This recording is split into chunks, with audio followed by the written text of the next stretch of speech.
أعوذ بالله من الشيطان الرجيم. بسم الله الرحمن الرحيم. الحمد لله رب العالمين والصلاة والسلام على خاتم الأنبياء أشرف المرسلين. One of the greatest miracles of the Prophet Muhammad, peace be upon him, was the splitting of the moon. This is something that showed the world that he was no doubt a true prophet. Now, as a Muslim, we believe in this, as we believe in some great miracles of other prophets like Jesus, peace be upon him, and Moses splitting the ocean and so on. And what is the evidence as a Muslim is the verses from the Quran in Surah Qamar. اقتربت الساعة وانشق القمر وإن يروا آية يعرضوا ويقولوا سحر مستمر. First two ayat, these two verses clearly state that this happened. Now some people, they say, oh, this didn't happen, this will happen closer to the Day of Judgment and so on. But that is incorrect. As you can see on your screen, the great scholar of Islam, Ibn Kathir, in his tafsir, in explanation, he wrote that this happened during the time of the Prophet Muhammad, peace be upon him, as has been mentioned in the Quran and also in ahadith mutawatira, in numerous narrations with authentic asanid that are sahiha, authentic chains of narrators, as has been authentically reported from Ibn Mas'ud, and he mentions the narration, and he says that this is something that has been agreed upon by the scholars of Islam, that the moon was split during the time of the Prophet Muhammad, peace be upon him, and this was from the great miracle of the Prophet Muhammad, peace be upon him. So from the Quran itself, from the mutawatir sahih ahadith, and from the agreement of the scholars of Islam, we know this happened. But what about the skeptic? What about the atheist? What about the agnostic? What about somebody who says that this is an extraordinary event, and this type of a claim that is an extraordinary claim requires extraordinary evidence? Okay, so this video is really for them. Let's talk about where did the moon come from. As you see, the moon that we see in front of us, at night, out, bright, where are the origins of the moon? So there are some theories, and NASA and all these organizations that go out and they research, they have no eyewitness accounts. But one of the theories is that there was a giant impact. This hypothesis has been put forward that a Mars-sized planet called Theia crashed into the earth, and what you will see is a picture of an artist's imagination, renderation of what it might have looked like. Obviously we have no video, we don't have a Twitter approved YouTube video to post of it, but NASA and others have said that there was a giant impact that hit the earth, and debris from the earth came out from this impact and formed over long periods of time, mostly about 4.5 billion years ago, and it formed into the moon that we have today. Okay, now this is an extraordinary claim as well, without any actual evidence. What are some of the indications that this may have happened? Well, they said, well, the moon has an orbit kind of like the earth and its core and this, and they found many traces, even though we have no such crater that we can point to on earth that where this impact happened and so on, but they found traces on the moon and things, and they deduced this, and this is taught to us in university classes and in high schools and so on. Even though we have no eyewitness account, we have no actual physical evidence and so on. Things like this are accepted with certain evidences, even if they are not something that we can play on a video on our computer screens, right? For example, in history we're told about the 7 wonders of the ancient world, 7 marvelous, extraordinary wonders that were there in the ancient world. One of them is still standing, and that's the pyramids in Giza. So that one we can go look at, no doubt. But the other 6 we have no actual evidence for. The Hanging Gardens of Babylon, for example, which would be in current day Turkey, but in reality there's no physical evidence of them at all. So why do we teach them in history? Why do we accept them? Because we do have some oral traditions. We don't have any written first-hand reports of them. We have no physical evidence of them, but based on many oral traditions, most historians would agree that they did exist. The temple of Artemis, the statue of Zeus in Olympia, Greece, again, none of that stands today. We have no first-hand eyewitness accounts, but from oral traditions about having seen these places, we believe they existed. The lighthouse of Alexandria, something insane. Look at the pictures that you have, and these are all artist renditions because we don't have any actual pictures. We didn't have cell phones or Canon cameras to go out and take pictures of them. But based on oral traditions, we do believe that these extraordinary structures existed. The famous Colosseum, the Colossus of Rhodes, all of these extraordinary historic accounts have no eyewitness. So, having said that, we would deduce that even oral traditions are accepted to believe in some very extraordinary claims. But the splitting of the moon is no doubt more amazing. It's something amazing. It's something that is not like a huge building or something like this. So we would want some really extraordinary proof. And no doubt, the splitting and uniting of the moon in a single night is something amazing, something that is very extraordinary, something that it's not a naturally occurring event. We as Muslims are not claiming that this was some kind of a natural event, that some asteroid just came and hit the moon. No, this was a miracle. This was a sign from the creator of the universe that this man, Muhammad, peace be upon him, is a true prophet of God. So, is it even scientifically possible? That's the first question that we're going to address tonight. Is it scientifically possible that a moon can break or merge, and then become one moon? Can it even happen? Well, according to NASA, and I'm putting a link to NASA's website, many of these pictures that are being shown are from NASA themselves. They're not doctored, they're not edited, they're not photoshopped. These are NASA pictures. Now, I am not claiming that NASA is in agreement with a lot of these things.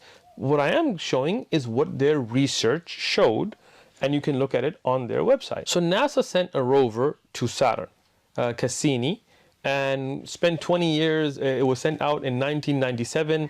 The pictures that you're looking at are from that rover, that it went out to look at the moons of Saturn and look at Saturn itself, and spent 20 years in space. And in 2017, it crashed onto the surface of Saturn and it's destroyed. But those images we still have. So let's look at some of these images of Lepidus. Lepidus is one of the moons of Saturn. And if you look at it, you see this ridge that NASA has shown. This is a mystery. They wondered, why is there such a ridge?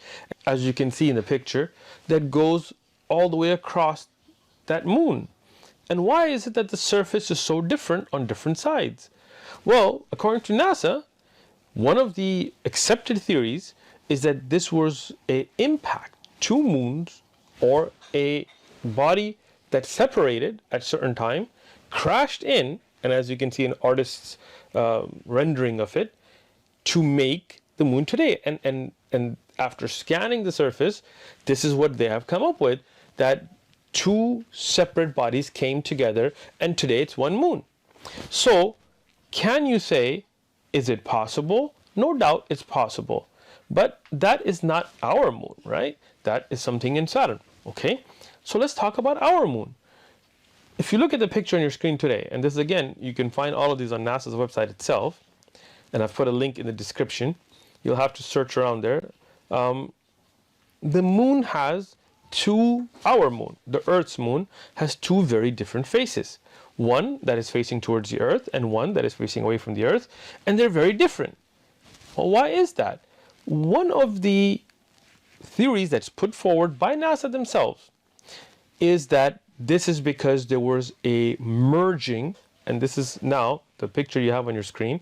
This is also an artist's rendering of a theory put forward by NASA scientists, that there was a merging of two moons into one, in our moon, of the Earth's moon. So what does this tell you? That no doubt it is very possible that our moon has been merged back together.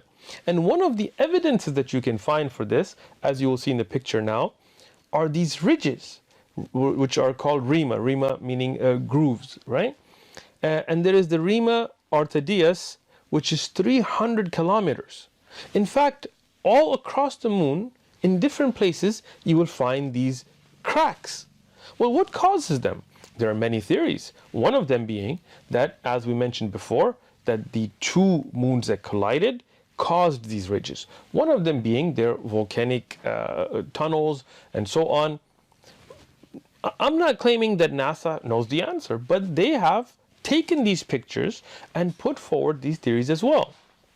So, how can we be sure, or that did the moon ever split and come back together? Well, I mean, the only way we could really know is if we had eyewitness accounts. Wouldn't that be amazing if we actually had eyewitness accounts? Well, we do. We do have eyewitness accounts. Let me begin with those. There is, during the time of the Prophet Muhammad, peace and blessings be upon him, there is an event that happened where the people of Mecca, the non-believers of Mecca, challenged the Prophet Muhammad, peace be upon him, and said, if you're a true prophet, split this moon, split it in two and bring it back together. And the Prophet Muhammad, peace be upon him, told them that if I do this, will you believe? They said yes. He said okay. And he prayed to God, to the Creator, to Allah. And Allah split the moon. And eyewitnesses saw this. And I know this is an amazing, extraordinary event. That's why we call it a miracle. And it came back together the same night. Now, a skeptic would ask, okay, well, who saw this? Obviously the Prophet Muhammad, peace be upon him. But you could say, well, he's the one that's performing this, so, who else saw it? Well, we have in historic documentation, in a book called Sahih al-Bukhari, we have the narration from Ibn Mas'ud. Ibn Mas'ud is one of the companions of the Prophet Muhammad, peace be upon him. And in the narration that is on your screen now, he reports this to have occurred as well. Now, you could say, okay, well, who's Ibn Mas'ud? Ibn Mas'ud, we know exact details about this eyewitness. What was his name? His name was Abdullah. What was his father's name? His father's name was Mas'ud. What was his mother known as? Abd. Did he have siblings? Yes. For example, he had a brother named Utbah. Okay, was he married? Yes. His wife was named Zainab. Did he have children? Yes. We know all of those details. We know who his son was, we know who his father was, we know he was born in 594, we know that he died in 653. So this person who was an eyewitness, and his credibility, his abilities, his history is well known. Okay, but who did he tell this event to? Well, as you can see on your screen, he told it to Abu Ma'mar. Well, who's Abu Ma'mar? His name is Abdullah. Well, who's his father? His father is a man named Sakhbara. Well, who did he tell it to? He told it to a man named Ibrahim al-Nakhai. Ibrahim, who is Ibrahim al-Nakhai? He is the son, his name is Ibrahim, his father's name is Yazid. Well, who's his grandfather? His grandfather's name is Qais. Well, who did he tell it to? He told it to Suleiman. Well, who is Suleiman? Suleiman ibn Mahran al-A'mash. So you see, the entire community that heard this event, the chain of narrators are all well known to us. All the way to Imam Bukhari and At-Tirmidhi and other historians that wrote down this event.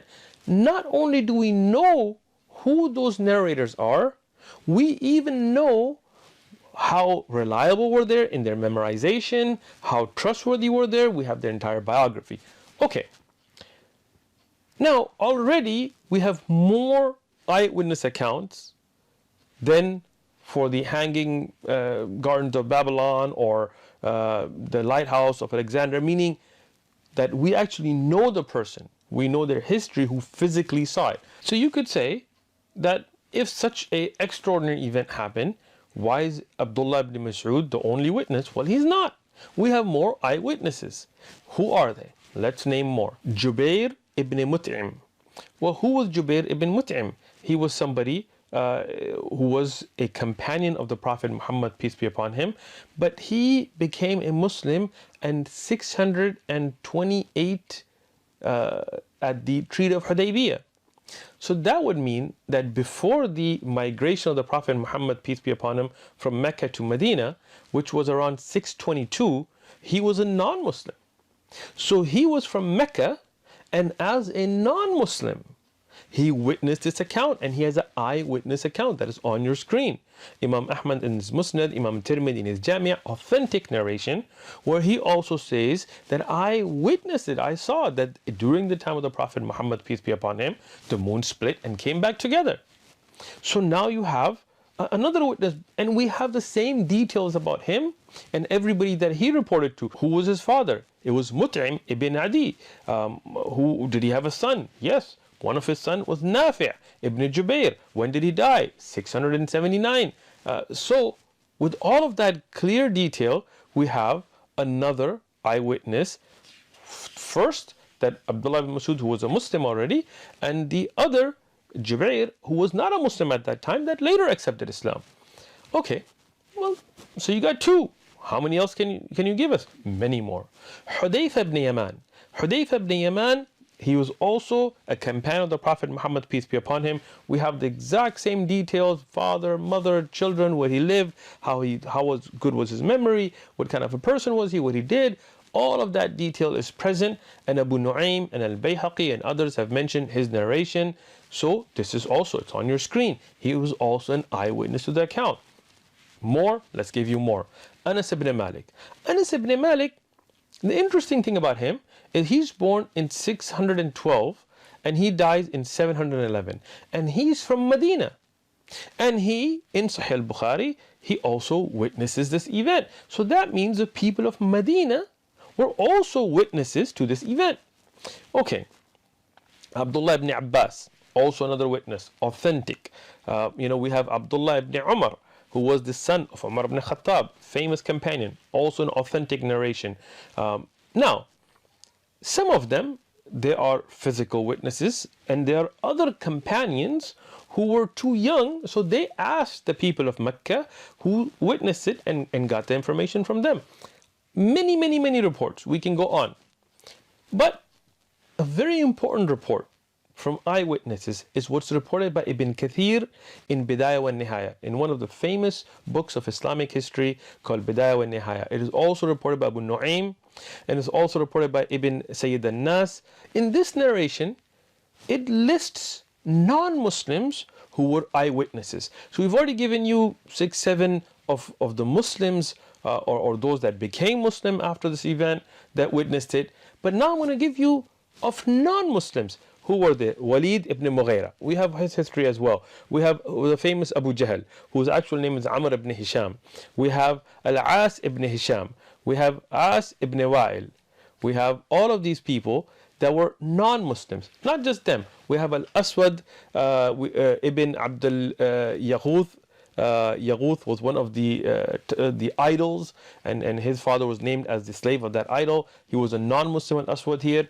Al-Aswad ibn Muttalib, Zam'a ibn Al-Aswad, another ibn Al-Harith. These 8 mushrikeen, polytheists that were there, they were the ones that challenged the Prophet Muhammad, peace be upon him, and said, if you are a true prophet, split this moon. They are witnesses in this narration that the moon split. Now, this is very important because these are opponents. These are enemies. If the moon didn't split, they would be the first one to come out and say, you know what? We put this challenge and it didn't happen. But they were all eyewitnesses, even as enemies, that the moon did split. Ibn Kathir had this in Bidayah wa Nihaya, and I put the reference and the scan of the book. This is in Arabic, obviously, on the screen. Al-Hafidh Abu al-Qasim al-Tabrani, the famous scholar of history, and others, Al-Qadi Iyad and others have mentioned this narration. Now, Qadi Iyad, one of the great scholars, historians, in his book called Shifa, Sayyid Nas, another great scholar in his Uyun al-Athar, and I've put the pictures on the screen for you to know about these books. They mention a very important narration, and Ibn Kathir has this in Bidayah wa Nihaya, that not only did these enemies of the Prophet Muhammad, peace be upon him, witness this, but they said that if this man, Muhammad, peace be upon him, has done some kind of magic, this is a trick, then he may have fooled us, but he will not have fooled the whole world. This is a skeptical question, and this is good. So they said, we will ask those caravans that were out to Yemen or to Syria, that were out, that were not in Mecca, whether they saw this event or not. And this is a question that somebody may have. If this event happened, why did people outside of Mecca not see it? Well, they did. In this narration, they asked the caravans that returned to Mecca, and every single one of them confirmed that they also saw the moon split.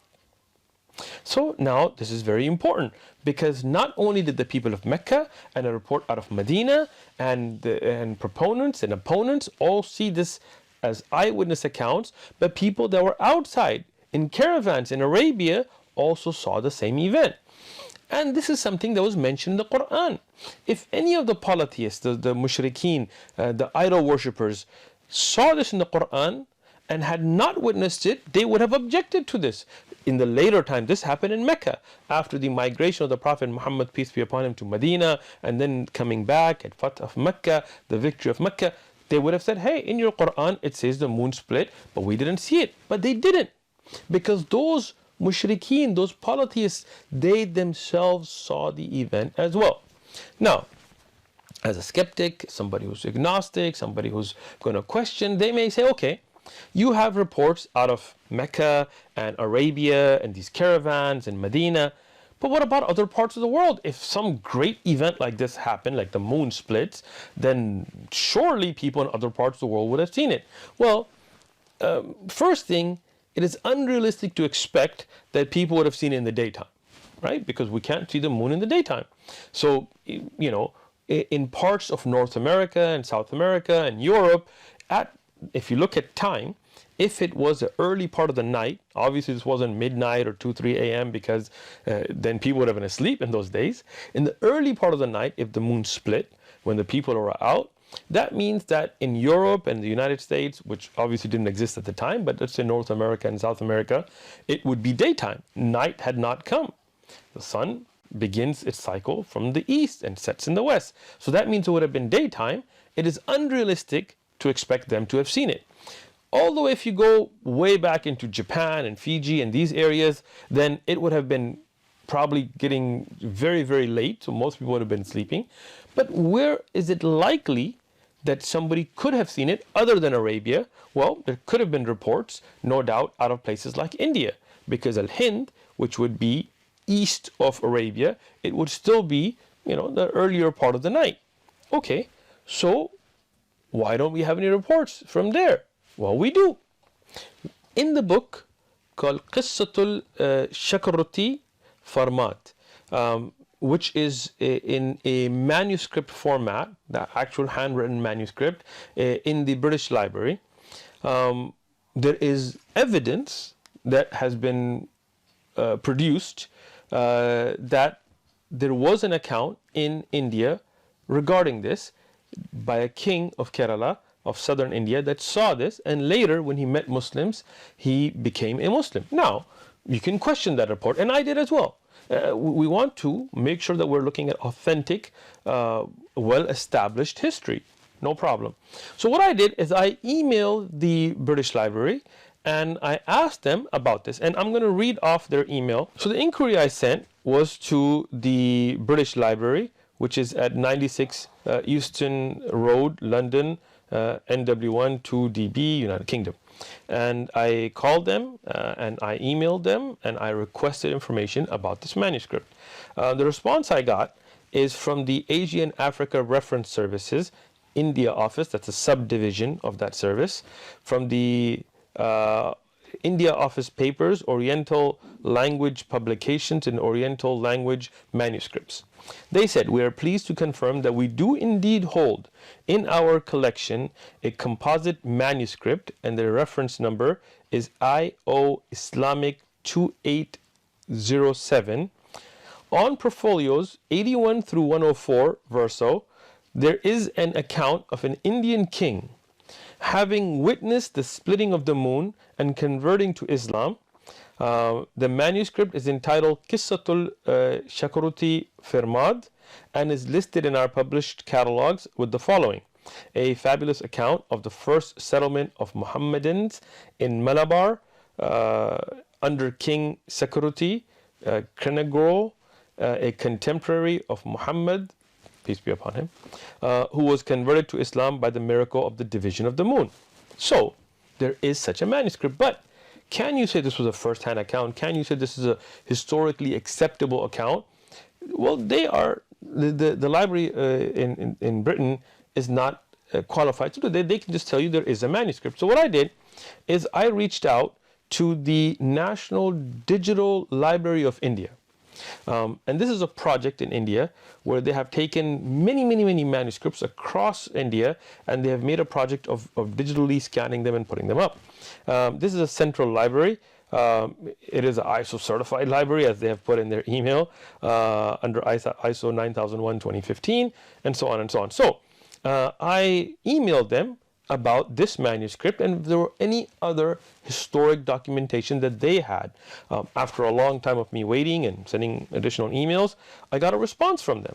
And they said, thank you for your question about the manuscript Qissatul Sakarwati Farmad. There is a digital copy of the translation from the Israel Oriental Studies Journal by Dr. Yunan Friedman. So there's actually a translation. We said we do not house the original manuscript as it is housed in the British Library in London, which is the first people that I had contacted. As for the record of a king named Shakarwati Farmas, also pronounced Farmad, and his observation of the splitting of the moon and later embracing Islam, then this is well documented in many manuscripts that are housed in the National Digital Library of India. The name Shiraman Perumal, and I may be mispronouncing this, is a title that is often ascribed to kings who ruled Kerala from the Chera dynasty before 1000 AD. After 1000 AD, they were called Kula Shirokaras. So just the fact that that title was named under Chiriman shows that this was a very early report and an early writing.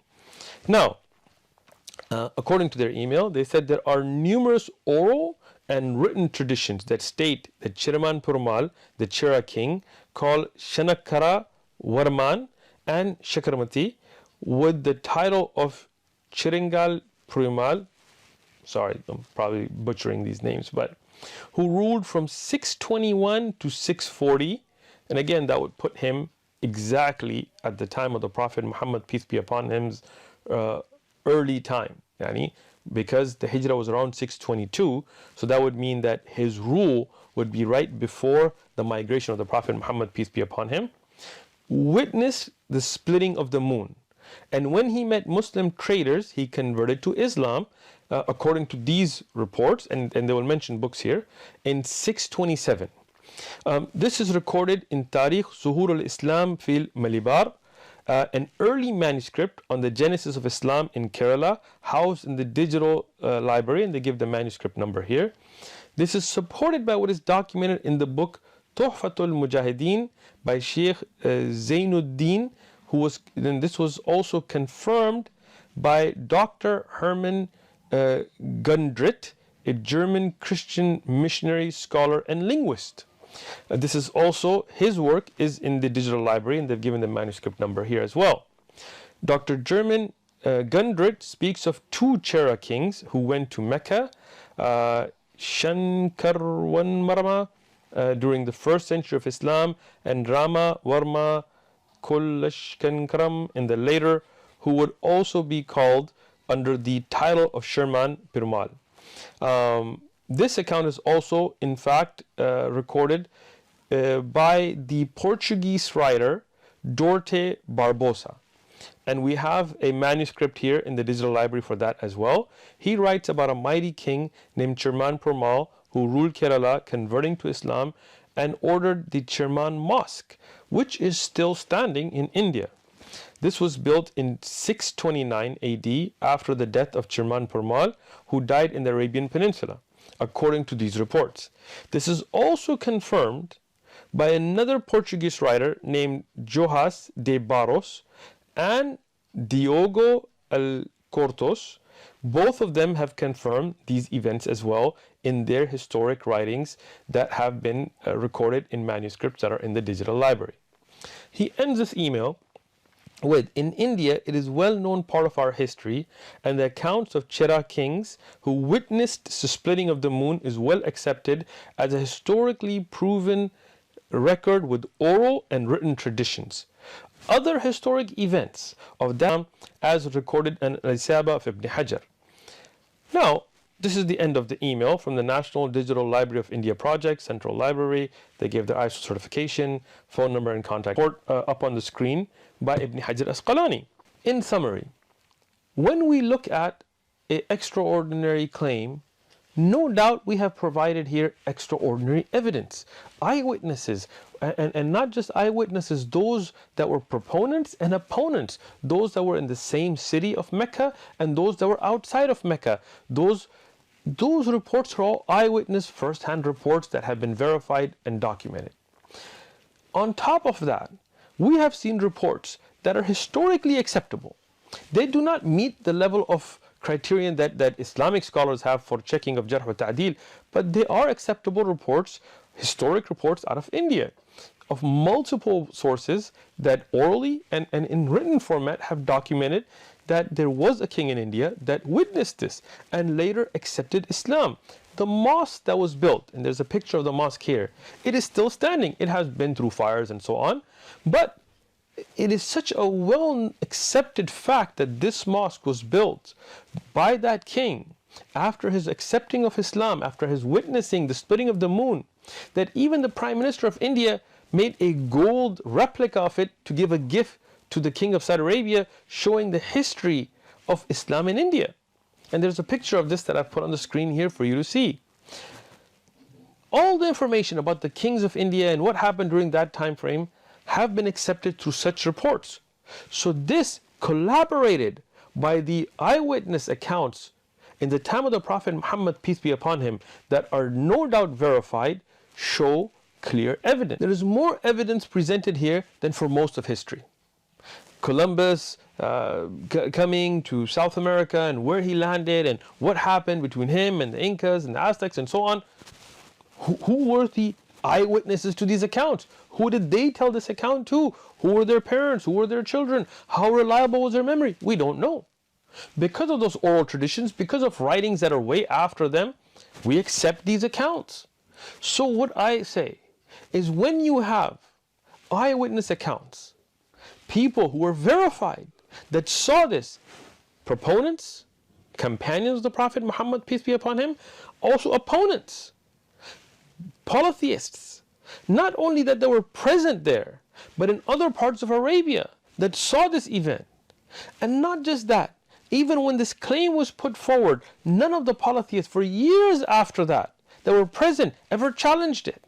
None of them said, when did the moon split? It's in your Quran, your Prophet said it, we didn't see it. No, they accepted that it happened, but they made excuses, it was magic, it was this or that, but they accepted it, that this miraculous event did happen.